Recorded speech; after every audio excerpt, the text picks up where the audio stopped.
Convido os queridos a abrirem suas Bíblias no Evangelho de Lucas, capítulo 14.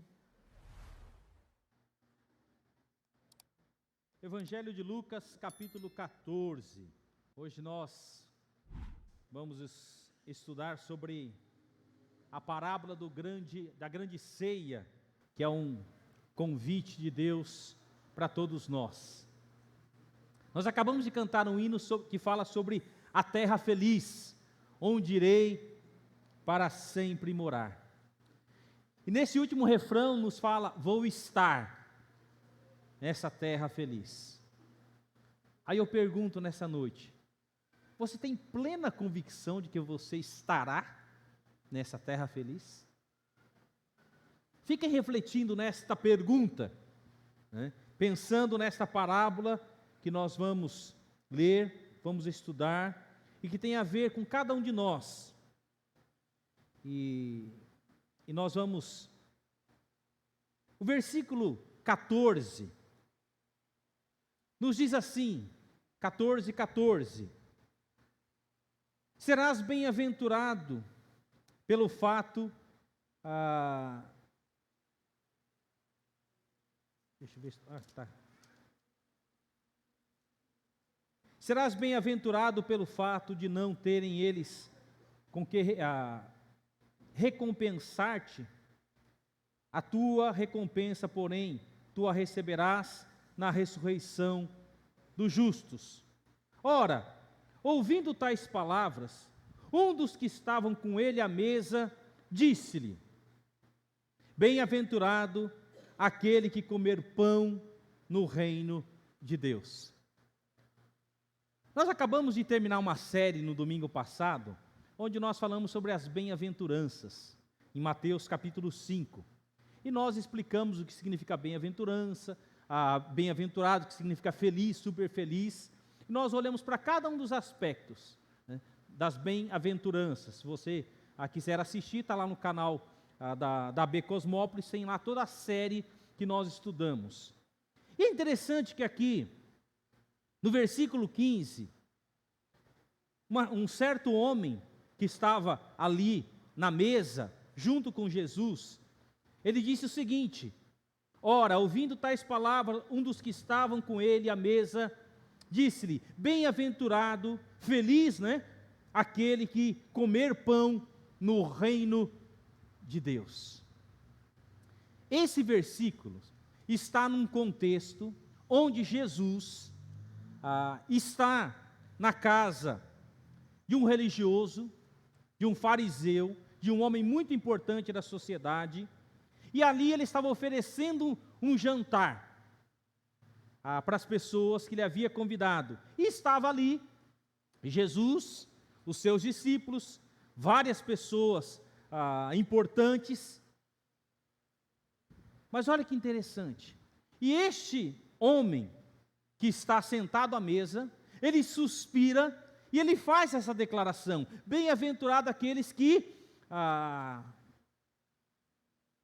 participarem, né, da ceia no reino de Deus. Mas olha só o contexto, acompanhe comigo o capítulo 14, versículo 1. Diz assim: aconteceu que ao entrar ele, num sábado, na casa de um dos principais fariseus, para comer pão, eis que o estavam observando. Ora, diante dele se achava um homem hidrópito, um homem paralítico, deficiente, estava ali. Então Jesus, dirigindo-se aos intérpretes da lei e aos fariseus, perguntou-lhe: é ou não é lícito curar no sábado? Jesus pergunta para os religiosos, né? E vocês sabem qual era a resposta dos religiosos, que no sábado não podia trabalhar, não podia fazer nada, né? E Jesus joga essa bomba no colo dos fariseus: é ou não lícito curar no sábado? Vocês estão vendo aqui um homem deficiente. Eles, porém, nada disseram, e tomando, o curou e o despediu. A seguir lhe perguntou: qual de vós, Se o filho ou o boi cair num poço, não tirará logo, mesmo em dia de sábado? Pega essa bomba. Se fosse o seu filho, perguntando para aqueles religiosos, que exigiam do povo, mas não viviam aquilo que Deus ensinava na sua palavra. Verso 7. Reparando como os convidados escolhiam os primeiros lugares, propôs-lhe uma parábola. Quando por alguém fores convidado para um casamento, não procures o primeiro lugar, para não suceder que, havendo um convidado mais digno do que tu, vendo aquele que te convidou, e também a ele, te diga, dá o lugar a este, então irás envergonhado ocupar o último lugar. Pelo contrário, quando fores convidado, vai tomar o último lugar, para que quando vier o que te convidou, te diga, amigo, senta-se mais para cima. Ser-te-á isto uma honra diante de todos os mais convidados, pois todo o que se exalta será humilhado, e o que se humilha será exaltado. Disse também ao que o havia convidado, quando deres um jantar ou uma ceia, não convide os teus amigos, nem teus irmãos, nem teus parentes, nem vizinhos ricos, para não suceder que eles, por sua vez, te convidem e seja recompensado. Antes, ao dares um banquete, convida os pobres, os aleijados, os coxos e os cegos, e serás bem-aventurado pelo fato de não terem eles como recompensar-te. A tua recompensa, porém, tu a receberás na ressurreição dos justos. E foi nesse contexto que aquele homem, um dos homens que estava sentado à mesa, suspirou e disse no verso 15, ora, ouvindo tais palavras, um dos que estavam com ele à mesa, disse-lhe, bem-aventurado aquele que comer pão no reino de Deus. Bem-aventurado aquele que um dia estiver na sua presença e comer, participar da ceia. E Jesus, ele olha para aquele homem, entendendo que ele não compreendeu nada. Primeiro, aqueles homens não fizeram caso daquele homem que estava ali, que era um deficiente. Eles não se importaram com aquela pessoa que estava ali com a sua deficiência. E Jesus, ao passar por ele, Jesus se importa com aquele homem deficiente. E muito mais do que se importar com aquele homem deficiente, Jesus pergunta para aqueles religiosos, é lícito curar no sábado? E eles ficaram calados, sem ter o que responder. E Jesus então o toma pela mão e o cura. E aqueles religiosos, com certeza, ficaram admirados com aquele milagre. E Jesus pergunta para eles, se fosse o seu filho, se fosse um animal da sua criação que caísse num buraco, num dia de sábado, você esperaria o domingo para fazer alguma coisa, para resolver aquele problema? É claro que não. E aí depois, aqueles homens estavam discutindo quem receberia maior honra, sentando nos primeiros lugares, né? Essa era a conversa entre eles, né? E aí Jesus então mostra para eles, para aqueles religiosos, e depois ele se dirige ao anfitrião da festa e fala, quando você faz uma festa como essa, e você convida os seus iguais, isso, que vantagem tem isso? Jesus não está dizendo que é errado você chamar os seus iguais por uma festa na sua casa, mas Jesus está perguntando, que vantagem tem isso diante de Deus? Porque estes que você convida, eles podem te retribuir. Então, uma hora o Fabiano vem na minha casa, outra hora o Fabiano me convida para a casa dele, outra hora eu vou na casa do Carlos, o Carlos me convida. Então, há uma retribuição.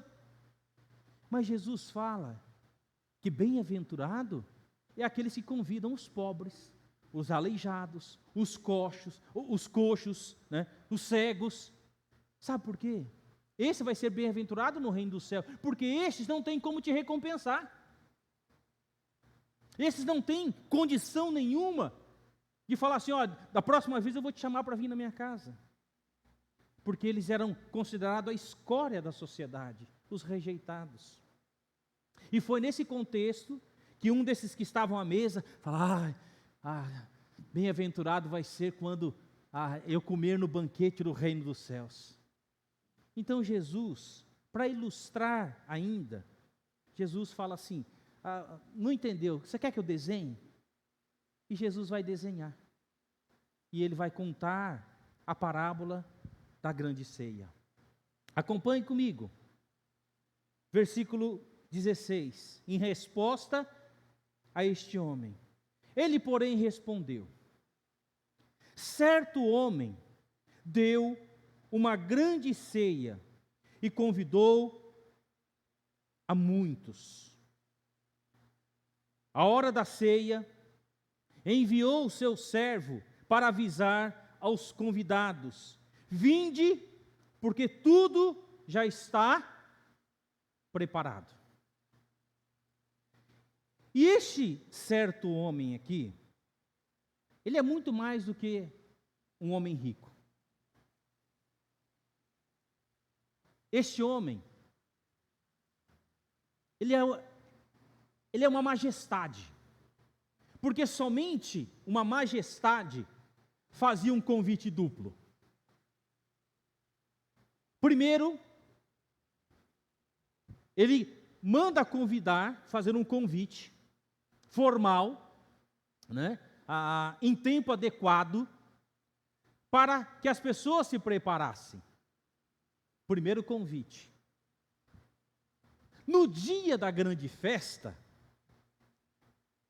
para mostrar a majestade dessa festa, ele dizia, os seus servos, quando tudo já estava pronto, os seus servos saíam do palácio e eles desciam as ruas, né, avisando sobre o grande banquete, né, falando da grande festa. Imagina, as pessoas da cidade ouvindo, né? Quem recebeu o convite já estava se preparando, pintando unha, arrumando cabelo, né? Preparando a roupa para o grande evento. E essas pessoas que desciam avisando sobre a grande festa do palácio, né? Então venham, né? Lá já está preparada, imagina, né? A cascata de chocolate, vai ter música ao vivo, né? E vai falando um monte de coisa que vai ter na festa. Então as pessoas que foram convidadas, né? Agora quem não foi convidado, fica só imaginando o que seria essa grande festa, porque eles não foram convidados. Então, por ser um convite duplo, somente uma majestade, só alguém muito, muito, muito rico, que tem muito, muito dinheiro, fazia algo dessa natureza. E o texto continua, verso 17. Ora,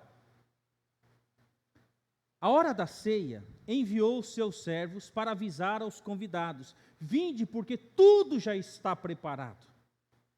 Não obstante, todos, a uma, começaram a escusar-se. Todos a uma,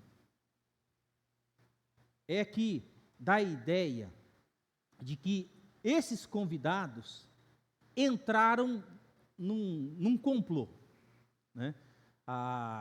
Eles conversaram uns com os outros, dizendo que não iriam participar desta grande festa.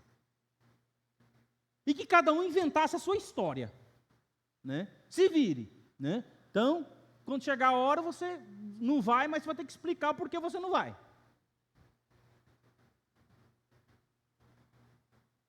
E olha que interessante.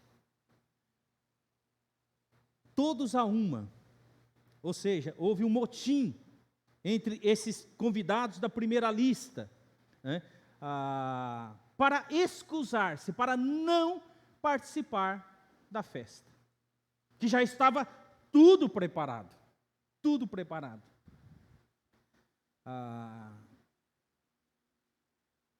E naquela época, quando alguém realizava esse banquete, imagina, fazia o convite com antecedência, e no dia da festa ainda mandava os seus servos avisarem, tudo está pronto. Nessa parábola, após terem aceitado o convite feito, as pessoas começaram a dar desculpa, todos a uma, dá uma sensação de motim, em torno da mesma ideia, nós não vamos. Cada um inventa a sua desculpa. E nesse texto, teve 3 desculpas. Isso não quer dizer que somente 3 pessoas falaram, mas só para dar uma ideia, né? Mas todos não foram. Mas nós vemos nesse texto 3 desculpas. Verso 18. Não obstante, todos a uma começaram a excusar-se.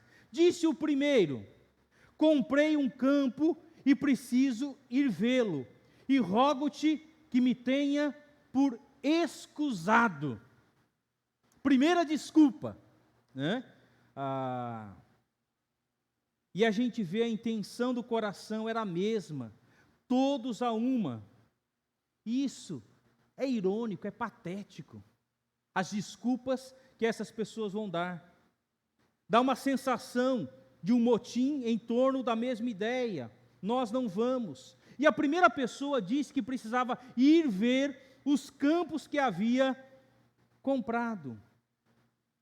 Entretanto, os campos não eram comprados sem que antes se conhecesse tudo sobre eles. Cada detalhe era sabido antes da compra. As negociações, às vezes, duravam anos. Se ele já havia comprado, não teria nada de tão urgente para verificar que não pudesse esperar pela manhã seguinte. Quem vai ver um campo à noite? Olha a primeira desculpa que a pessoa dá: eu comprei um campo, uma terra, e eu vou ver. É a mesma coisa. Quem compra carro e vai ver no escuro? Meu pai já dizia, né? Quando você for comprar um carro, não vá de noite. Por quê? De noite o que acontece? Você não percebe os defeitos do carro, né? Vá à luz do dia. Aí você percebe, você dá uma olhada na lateral assim, ó, para ver se tem massa ou não, né? Se foi alinhado na massa, né? Então, às vezes a lataria assim, a massa é desse tamanho. Então meu pai falava isso. Ninguém compra carro no escuro. E quem vai ver um campo no escuro? Essa foi a primeira desculpa, patética, irônica. Mas a segunda pessoa disse o seguinte, verso 19: outro disse: comprei 5 juntas de bois e vou experimentá-las. Rogo-te que me tenhas por escusado. O quê? Você comprou 5 juntas de bois? Você vai ver de noite? Você não testou para ver se funciona essas juntas de boi? Se os bois são de procedência? Se eles vão trabalhar mesmo, fazer o serviço que você precisa? Você vai ver de noite? Segunda desculpa esfarrapada, né? Comprou uma junta de bois e precisava ir vê-la. Olha que interessante, todos a uma. Cada um inventava a sua história. Mas para mim a terceira é a pior de todas. Sabe aquela pessoa que não sabe mentir e que precisa mentir, inventar uma história, né? É esse cara. É esse cara. Ele não sabe mentir, mas na hora ele inventa uma história que nem ele mesmo acredita na história. É aquele que fecha a porta e não sabe se, né? Nem ele acredita na história. E o texto fala o seguinte, verso 20: o outro disse: casei-me e por isso não posso ir. Casou? Não pode ir? Para a nossa cultura ocidental, o casar-se significa que você tem o quê? Carta branca para não vir um ano na igreja, né? Aproveitar o casamento, aproveitar a vida na nossa cultura, né? Vá, menino, aproveite a vida mesmo, aproveite esse primeiro ano de casamento. Mas, na cultura desses dias, não era assim.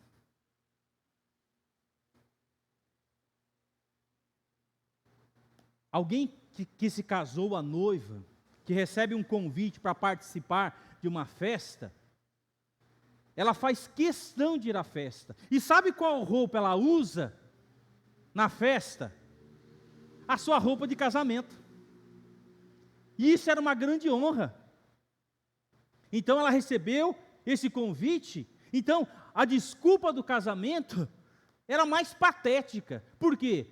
Porque era uma honra. No primeiro ano que ela estava casada, qualquer convite de festa, ela ia com a sua roupa de casamento. Na nossa cultura, jamais, né? Imagina que a gente tem 4 casamentos no mês. Eu duvido que as mulheres vão com o mesmo vestido, né? Se tiver 4 casamentos no mês, elas vão com 4 vestidos diferentes. Os homens não, vão com o mesmo terno. Mas as mulheres vão com 4 roupas diferentes. Muitas vezes eu falo para a Tânia, um ano depois, mas Tânia, quem vai lembrar do seu vestido que você usou? Não, mas tiraram foto e não sei o quê. Eu falei, Tânia, ninguém vai lembrar disso. Ninguém lembra do terno que eu usei, né? Ah, mas vocês homens são assim. Mas nessa cultura,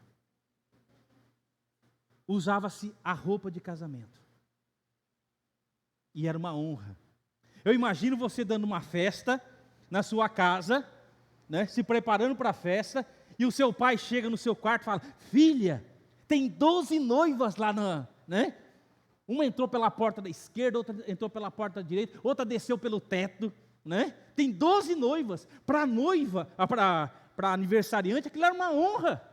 Fala, nossa, tem 12 noivas no meu casamento. Por isso que essa, para mim, é a mais patética. Uma desculpa esfarrapada. E com certeza teve outras, mas Jesus apenas listou 3. Um comprou um campo e foi ver de noite. O outro comprou uma junta de boi e foi ver de noite. Ninguém vê essas coisas de noite, né? E o outro falou, eu casei e eu não posso ir no seu casamento. Sendo que era uma honra para a noiva estar ali. Por causa dessas desculpas, o jantar seria cancelado e o anfitrião humilhado. Era uma humilhação muito grande ninguém comparecer ao seu banquete. Mas o Senhor então manda, Ele dá uma ordem. Olha só o versículo 21. Imagina para o servo, voltando para o palácio e tendo que falar isso para a majestade. Majestade, eles deram essas e essas e essas desculpas, ninguém virá na sua festa. Ninguém. E o versículo 21 fala assim, voltando-se o servo, tudo contou ao seu senhor. Então, irado, o dono da casa disse ao seu servo, sai depressa para as ruas e becos da cidade, e traze para aqui os pobres, os aleijados, os cegos e os coxos. Imagina, aquele homem, ele dá uma ordem, e ele diz então para o seu servo, sai pelas ruas, encontre os aleijados, os cegos, os coxos, e trazem eles para a festa que foi preparada. Então nós temos aqui o convite número 2. O convite número 1 foi para os seus amigos, né? Para aqueles que eram dignos, num certo sentido, de participar daquela grande festa. Mas eles rejeitaram, eles inventaram suas desculpas. Agora a majestade então manda chamar esse tipo de pessoa para participar da sua festa, né? Então chamou os coxos, os pobres, os aleijados, os cegos, ou seja, aqueles que eram excluídos daquela comunidade, aqueles que ninguém espera que pudessem participar do banquete. Olha que interessante. Para a primeira lista de convidados, a majestade falou, venham. para a segunda lista, a lista B, tragam. E a ideia de trazer aqui, meus queridos, no original, é peguem pela mão. Peguem pela mão e tragam eles. Há uma tradução que você pode também entender como peguem eles pelo colo. Tragam eles no colo e tragam para a festa. Imagina aquele palácio chique, com comida da primeira qualidade, e aquelas pessoas que possivelmente nunca viram aquele tipo de comida, entrando naquela festa, naquele palácio. Coxo, pobre, aleijado.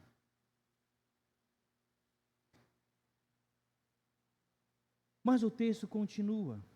O verso 22 diz o seguinte: depois lhe disse o servo: Senhor, feito está como mandaste, e ainda há lugar. Para mim, essa frase é o coração da parábola. Ainda há lugar. Senhor, nós fizemos o que o Senhor pediu.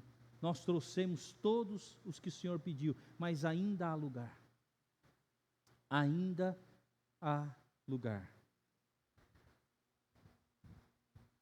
Respondeu-lhe o Senhor, verso 23, sai pelos caminhos e atalhos e obriga a todos a entrar, para que fique cheia a minha casa. Agora, nós temos uma lista C. A lista A, venham. A lista B, tragam, peguem pela mão, carreguem no colo. A lista C, obriga-os a virem para a minha festa. Sabe para quem é esse convite? Esse convite é para aqueles que moram fora da cidade, além dos muros da cidade. E quem morava além dos muros da cidade?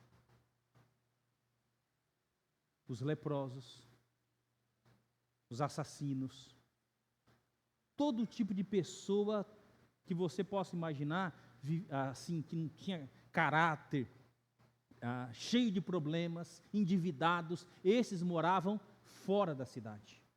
Eles não eram bem-vindos na cidade. E para esses o convite era o quê? Obriga-os.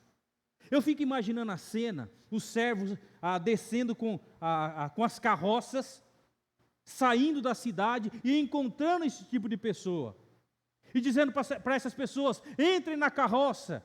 E eu imagino aquelas pessoas assustadas, com medo, porque eles estão sendo convidados, eles estão sendo obrigados a entrar na carroça. E o que passava na mente de uma pessoa dessa? Possivelmente, eles vão nos matar. Né? Porque nós estamos sendo obrigados a entrar na carroça. Imagina um monte de pessoas, esse tipo de pessoas, sendo colocado dentro da carroça, amontoado dentro da carroça, um em cima do outro, e talvez pensando, né, ou eles estão brincando com a nossa cara, isso é uma pegadinha, ou eles vão nos matar. E eu fico imaginando a cena daquelas carroças cheias desse tipo de pessoa, chegando no palácio, abrindo e eles entrando naquele palácio, chão branquinho de mármore, talvez com a cabeça baixa, talvez, e um deles, talvez, com ousadia, decidiu levantar a cabeça, esperando encontrar uma espada que iria cortar sua cabeça, mas ele não encontra uma espada, ele encontra uma mão estendida para levantá-lo, para convidá-lo a participar da sua festa.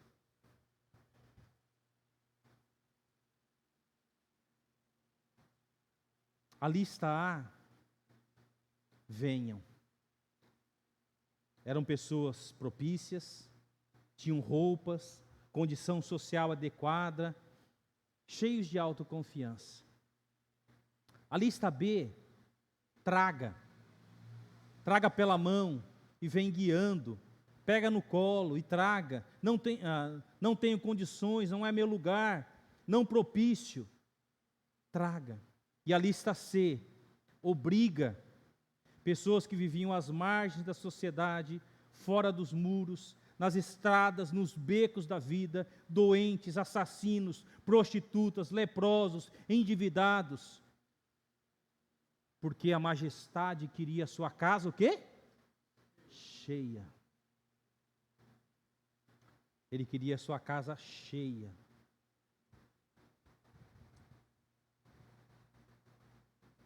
O Senhor permanece perfeitamente bem mediante a recusa dos seus convidados. A sua atitude é apenas convidar outros para assumir o lugar daqueles convidados que não queriam vir. E eu fico imaginando todo esse tipo de pessoas chegando. Aquela mesa. E a majestade dizendo: tomem lugar à mesa. Tomem lugar à mesa. E participem da minha ceia. E eu fico imaginando todo tipo de comida talvez que eles nunca viram na vida deles. E eles podendo saborear de tudo que era mais delicioso, feito pela chefe Fernanda naqueles dias. Já pensou?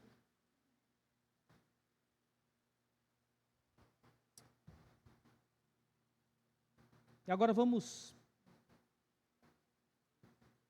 pensar em algumas implicações dessa parábola. Aqui vamos pensar sobre 3 pontos na parábola. Vamos identificar. Quem era a majestade aqui, nessa parábola? Deus. O servo, Jesus. Né? A lista A eram judeus, né? Um povo que foi escolhido por Deus e que desde os primórdios tem recebido o convite de Deus. As pessoas às quais a parábola se refere já haviam sido convidadas anteriormente e tinham aceitado o convite, mas na hora de efetivamente fazerem parte do reino, eles apresentaram suas desculpas. As desculpas foram esfarrapadas e ofensivas. Elas diziam que existem coisas melhores e mais importantes do que o reino. Na época de Jesus, as desculpas eram que eles não respeitavam o sábado, que ele andava com pecadores, ou seja, que ele não atendia aos requisitos que a sociedade esperava dele, do Messias. O banquete está pronto, Deus está chamando. Quais têm sido as desculpas para negligenciarmos o chamado de Deus para nós? Meus queridos, a vida, ela é um grande banquete que Deus nos dá para desfrutarmos de tudo que Deus tem bondosamente nos dado. É interessante que Jesus encerra a parábola no verso 24 fazendo uma declaração. E olha que declaração nós vemos nessa parábola. Porque vos declaro que nenhum daqueles homens que foram convidados provará da minha ceia. Olha só que repreensão dura da parte da majestade. E alguns pontos que nos identificam. Majestade, Deus. A vida é um grande convite de Deus. Celebrar a vida não é passar por cima dela. E tem muitas pessoas que não celebram a vida. Simplesmente passam por cima dela. Vivem todos os dias simplesmente sem observar as maravilhas que Deus tem nos proporcionado. Marido, qual foi a última vez que você celebrou a vida do seu cônjuge? Pela importância dela na sua vida. Qual foi a última vez que você tocou nos cabelos do seu cônjuge? Mesmo que Já não são mais aqueles cabelos finos da adolescência. Mas cada fio de cabelo do seu cônjuge conta uma história de vida. Esposa, qual foi a última vez que você celebrou a vida do seu marido? Possivelmente o seu marido não é mais aquele jovenzinho, né? Cheio de energia do início. Mas as marcas do seu corpo também contam a sua história de vida. Faz quanto tempo você não celebra a vida com seu cônjuge? Pais, há quanto tempo você não celebra a vida com seus filhos?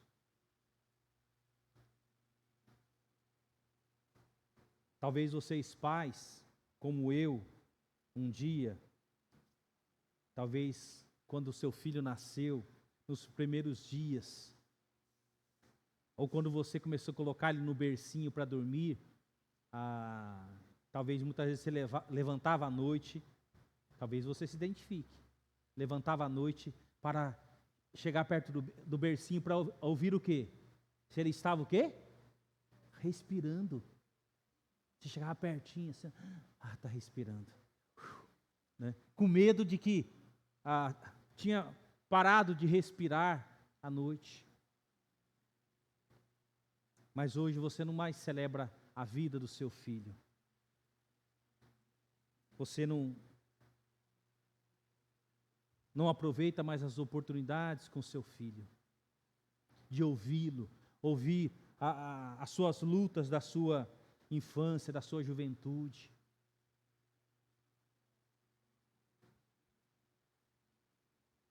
Nós precisamos celebrar a vida, nós precisamos ouvir as dores. Faz quanto tempo você não ouve as dores do seu cônjuge? Muitas vezes ela ou ele quer falar e muitas vezes pela vida agitada, não há tempo para ouvir as suas dores, para contemplar a natureza que Deus criou. Então, muitas vezes nós não vivemos o banquete que Deus nos proporciona todos os dias e tapamos os ouvidos ao convite. Talvez você possa dizer nessa noite: pastor Devair, eu queria, mas você sabe, né? O trabalho me consome, eu tenho que trabalhar, eu tenho que trazer o sustento para casa. Então, é difícil. Os afazeres, talvez as donas de casa, os afazeres de casa, tem que limpar a casa, lavar a louça, cuidar da casa, da roupa, tem tanta coisa. E sabe, meus queridos, não que errar é trabalhar, não que é errado trabalhar, não que é errado cuidar da casa, mas muitas vezes, todas essas coisas nos arrancam da vida. E isso, muitas vezes, é patético. É patético. A gente dá mais valor para coisas que não deveria ter tanto valor. E aquilo que deveria ter valor nas nossas vidas, nós passamos por cima. Nós vimos a segunda desculpa que comprou uma junta de bois, né? Para a tecnologia da época, né? A tecnologia da época para ter uma melhor agricultura. A tecnologia, meus queridos, dos nossos dias. A tecnologia. A tela preta da televisão. A nova série que foi lançada na Netflix. Os filmes da Marvel. As redes sociais. A tecnologia. E a gente não celebra mais a vida. Não celebra mais o tempo com o nosso cônjuge. Não celebra mais o tempo com os nossos filhos. Porque isso está consumindo as nossas vidas. E sabe, meus queridos, tudo isso é patético. A vida está acontecendo do lado de fora. E somos aprisionados. Tem aqueles que culpam a família, né? E a terceira desculpa, Ah, eu casei, e por isso que eu não posso participar. Sendo que o casamento seria motivo de grande honra para a noiva participar, porque ela estaria usando o seu vestido de casamento. E muitas vezes se culpa a família. Aqueles que não celebram a vida de serviço ou ministério que acontece na igreja. Ah, pastor, eu queria, você sabe, né? Ter mais tempo para servir na igreja, para servir no acampamento, né? Eu queria, mas o senhor sabe, né? Então, a minha vida é corrida, é tanto trabalho, é tantos afazeres que não... É estudo, é isso, é aquilo outro, que eu não tenho tempo. E deixamos de aproveitar. E sabe, meus queridos, não há razão maior do que estar na casa do Senhor, com a nossa família, celebrando a vida, na presença da majestade com a nossa família, com os nossos filhos, com o nosso cônjuge. E muitas vezes a família é uma desculpa para não celebrar ao Senhor, para não se envolver na obra do Senhor, para não ter um coração de servo. A tecnologia, que pode ser uma grande ajuda, ela pode ser uma grande tragédia. Nos nossos dias, sabe o que tem sido a referência de muitas das nossas crianças, nos nossos dias? Os TikToks da vida, as dancinhas da vida. E os nossos filhos, as nossas crianças, conhecem tão pouco a respeito do nosso Deus, sendo que a responsabilidade primeira de ensinar os nossos filhos no caminho do Senhor não é da igreja, é dos pais. E muitas vezes nossos filhos podem ser mestres nas dancinhas de TikTok, mas são analfabetos no sentido de conhecer a palavra de Deus. E nós temos uma responsabilidade. Nós muitas vezes queremos dar tudo para os nossos filhos. O melhor celular. Ontem mesmo eu estava com uma pessoa, uma senhora de idade, e ela dizendo para mim: minha neta já pediu o presente dela de Natal. E eu falei assim: qual que é o presente que ela pediu? Ela pediu um celular de R$5.000. Falei: uau! E o que a senhora fez? Aí eu comprei para ela. Falei: vovó, eu quero ser um neto da senhora, hein? Eu até brinquei com ela. Meus queridos, a gente vive cada vez mais em dias em que nós deixamos de ser referências.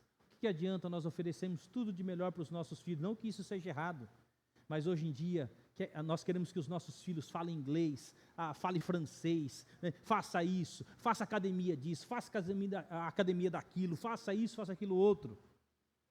Mas que adianta nós termos um filho poliglota, né? Preparado para a vida, para o mercado, mas não entrar no reino dos céus? Deus quer que a sua casa esteja o quê? Cheia. A segunda lista, os convidados chegaram, mas ainda havia lugar.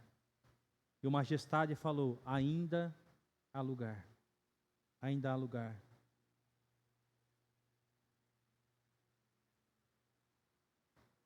Essas pessoas rejeitadas, essas pessoas que vivem à margem da sociedade, quem são essas pessoas da lista C para os nossos dias? Sem errar, não tem ninguém da lista C aqui no nosso meio. Se tivesse alguém da lista C no nosso meio, muitas vezes haveria um clarão do lado dessas pessoas. Porque essas pessoas, as pessoas não querem estar perto dessas pessoas. Você quer encontrar pessoas da lista C? Você vai encontrar. Vá no centro de São Paulo. Vá lá na Cracolândia. você vai encontrar esse tipo de pessoas que vivem além dos muros da cidade. Os drogados, os aidéticos, os que estão, os terminais, né, estão num processo terminal. Eu lembro quando nós visitávamos, isso, lá no início da nossa vida cristã, 30 anos atrás, o leprosário Santo Ângelo. Era um hospital de pessoas terminais, mas também de pessoas que tinham lepra, a hanseníase. E quantas vezes nós íamos ali, perto de Mogi das Cruzes, né, naquela região ali. Nem sei se funciona mais aquele leprosário. E quantas vezes a gente ia lá visitar e a gente ouvia histórias de muitos deles. Nossos familiares nunca mais vieram aqui. Viviam sozinhos, abandonados, né? Vá nos asilos, vá visitar orfanatos. Você vai encontrar realidades terríveis.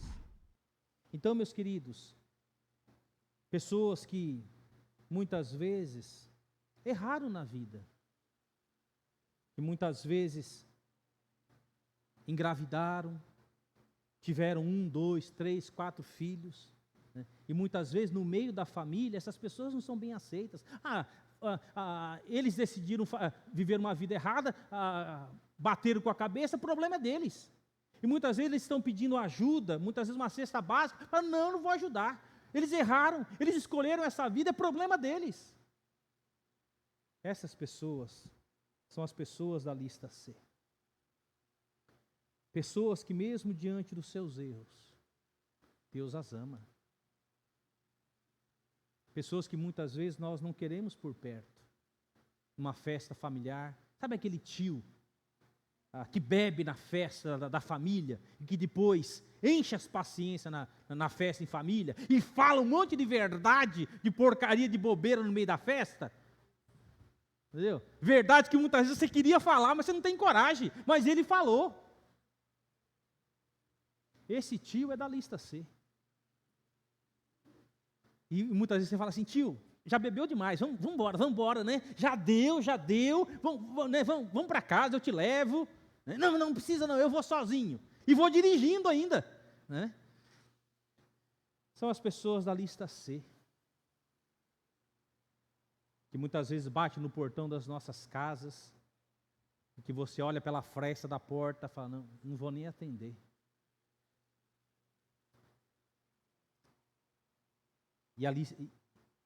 E a majestade mandou chamar essas pessoas também. Sabe, queridos, muitas vezes nós somos como Jonas, o profeta. Deus disse para Jonas: Jonas, eu quero que você vá à grande cidade de Nínive e prega para ela, porque senão o juízo virá e eu destruirei aquela cidade. E Jonas conhecia a reputação dos ninivitas. Eles sabiam da maldade que era aquele povo.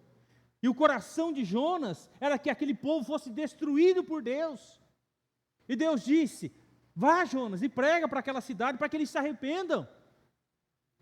Eu fico imaginando Jonas dialogando com Deus: eu te conheço, Deus.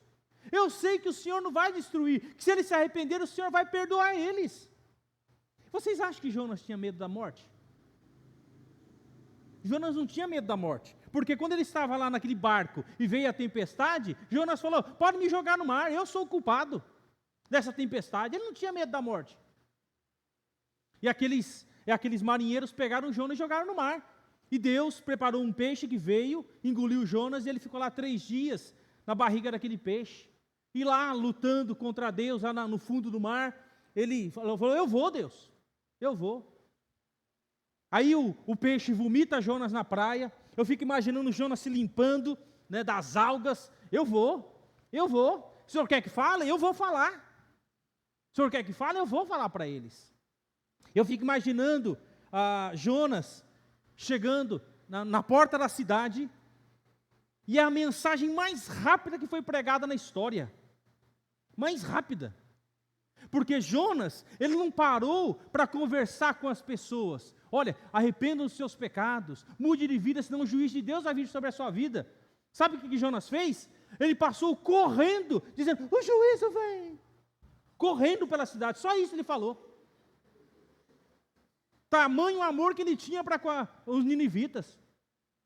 Aí ele sobe em cima do monte, senta lá e fala: Deus, mata agora. E Deus fala para Jonas: lá tem criança, Jonas. Lá tem idosos, Jonas. Lá tem pessoas que eu amo, Jonas. Essas pessoas se arrependeram, Jonas. A cidade inteira se arrependeu, Jonas, dos seus pecados.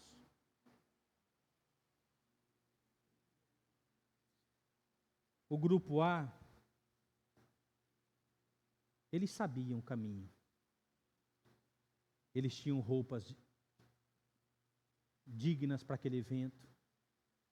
Eles foram convidados com antecedência e ainda mais, foi um convite duplo.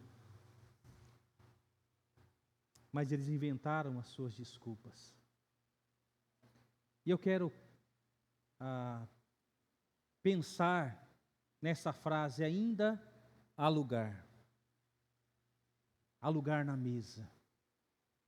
A primeira lista rejeitou. A segunda lista trouxeram ele pela mão carregando. E a terceira lista obriga eles a virem. E eles encontraram não uma espada, mas uma mão estendida para eles, de misericórdia, de compaixão. Naturalmente, ao falarmos de lugar no céu, estamos usando uma linguagem figurada, pois o céu não é um lugar com espaço limitado. O termo lugar aqui tem conotação com oportunidade. O céu é um lugar perfeito. Perfeito em dimensão, perfeito em estrutura, perfeito em propósito, perfeito em natureza, para sempre perfeito em tudo. O céu é perfeito porque é morada de Deus e porque nele não entra pecado. Segundo, o céu é um lugar aberto. O céu está aberto a todos que aceitam a Cristo como perfeito e suficiente Salvador. O céu está aberto aos que lavam as suas vestiduras no sangue do Cordeiro. O céu é o lar dos remidos por Cristo. O céu é o lar da pátria definitiva do povo salvo, a igreja de Jesus. E terceiro, o céu é um lugar acessível. Jesus disse: na casa de meu Pai há muitas moradas, ainda há lugar no céu. Este é um dos grandes motivos pelos quais devemos continuar na obra missionária. Podemos e devemos pregar ao mundo inteiro, porque ainda há lugar, e bastante lugar. E eu encerro. Você já ouviu aquela expressão, se colocar no lugar do outro, ou calçar o sapato do outro? Né? E essa expressão, provavelmente, você já ouviu a expressão usar os sapatos do outro ou olhar o mundo com os olhos do outro. Tanto faz. O que queremos dizer com isso é se colocar inteiramente no lugar do outro e poder entender suas ações e sentimentos. Se coloque no lugar do grupo A. Quantas vezes você tem recebido o convite de Deus e você tem rejeitado? Você tem dado as suas desculpas para não aceitar o seu convite.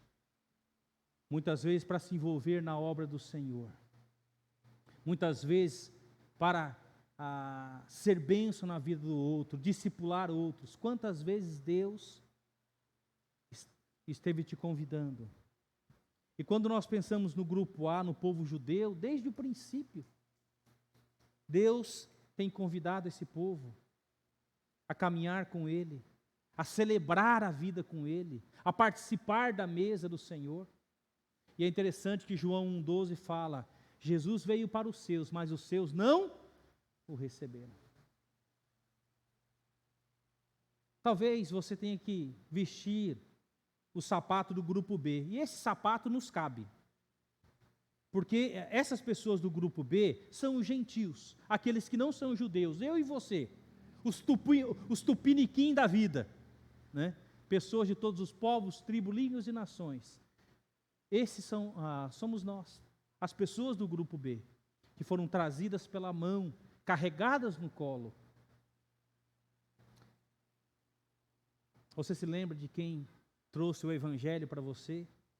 A maneira como ele falou para você? As pessoas do grupo B, é eu e você. Agora, tente se colocar o sapato das pessoas do grupo C. Dos drogados.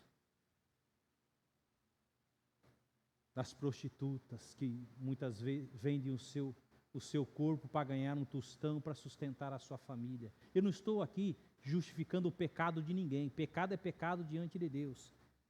Mas procurar entender por que aquelas pessoas fazem o que fazem. Por que essas pessoas estão se drogando? Por que aquela pessoa se tornou um afeminado ou coisas desse tipo? Por que ele vive essa vida? Muitas vezes a gente tem que se colocar no lugar do outro.